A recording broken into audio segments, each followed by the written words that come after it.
Levels Fight League. Some big shots coming in. Warrior spirit. Fighting out of the blue corner from France, Teddy Sampson. For a few years and has credited MMA for helping him move away from his gangster-style life. And well, as you can see, he seems to have taken on some of that branding in his walk-up. What is, Stefan, kind of the crossover between, I guess, the toughness of fighting on the streets and what's required in terms of the gym? How do those two things cross over or complement each other? MMA really gave him something to focus at. Maybe he had some demons in his head that he had to battle. He went to a gym and people helped him.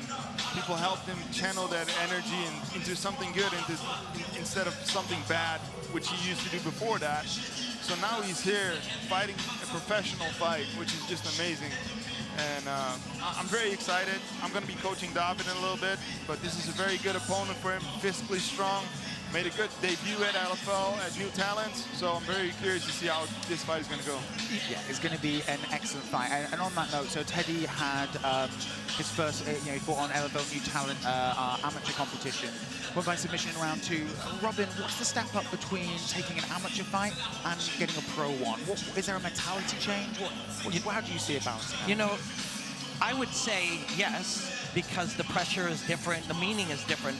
But, you know, David Cassel-Moldaz went from amateur to Jason Wilness and won the first round. So he's literally, the man he's facing is an example of how you can make that jump.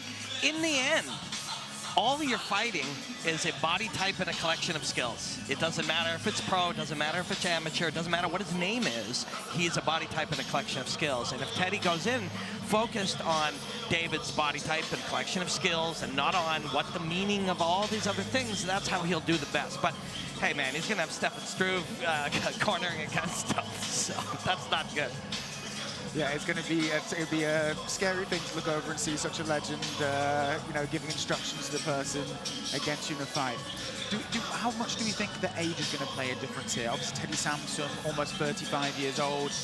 David Cassel-Moldaz, just 21. What do you think on that, Stefan?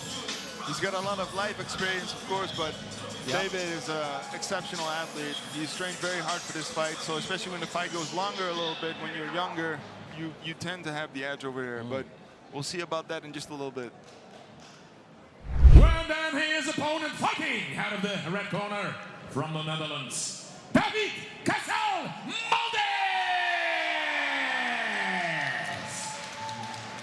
So, yeah, that was a pretty incredible fight. He's coming out here more energized and a little more lit, a lot of confidence, and these can all be great things. But it's slightly different than last time. Now, every fight is a unique experience. And you are different in every fight. You've got to find just what the right pocket is for you on this night against this opponent. But yeah, it comes out a little bit lit up and then now a little more serene in the moments before. And an interesting choice for a 21-year-old to choose like a Limp Bizkit song as well. That's like the song of his dad kind of probably liked it. Yeah, exactly. now this is officially dad rock. So right. Yeah, you know, very interesting. He's so young though. You know, Bob Schreiber. We've used the word legend a couple times already tonight, and Stefan, is a young master. But Bob is the real. 34 years old, stands in at 5 feet 10 inches, 180 centimeters tall, making his pro debut, representing De La Riva, Nantes, Teddy Sampson. 187 centimeters tall, 2 fights on his record, 1 victory, 1 defeat. He is from the famous Team Schreiber. David Cassel-Moldaz! Well, this LFL fight in the welterweight division is scheduled. Year age gap between the fighters. Moldaz having the height and reach advantage, and also in terms of pro fights. Sampson's going to be most dangerous in the first half of the first round. What you don't want is a young stud just starting to slowly ease his way into a high performance kind of night. You want to put something on him. Oh, a beautiful 1-2 there, Robin. Yeah, just straight down the middle. You know, the shortest distance to a point is a straight line, right? Right from Moldez's chin right to Samson's chin.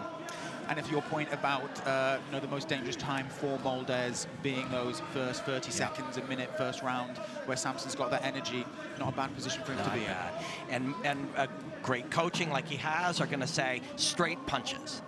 We're going to be sharp and we're going to land straight punches. He might come out with hooks and kicks and stuff. We're going to put straight punches down the line, and that's exactly what he did. And, you know, Stefan, he just moved over from our commentary to corner Moldez there. Like, that would be an intimidating sight for if you're Samson to see, you know, a UFC legend there kind of feeding Moldez information. And if you can't see at home, this little grappling exchange is happening right near Moldez's corner. So, you know, he's able to get the information in there. Yeah, and that's not a coincidence, right? When you notice he's slowly shoehorning him deeper into that corner, that's an awareness thing. You know that, one, you can hear the instructions, and two, he hears them too, right? And the first few times in your life you hear calm voices telling your opponent to elbow you in the temple, it's unsettling. How did that work for you, like on a psychological level? Did it kind of fire you up or bring you down? It's unnerving, for sure. And when you're younger, each of these experiences, when you feel them unnerve you, they go into your collection of skills that you're going to use to unnerve other people, right?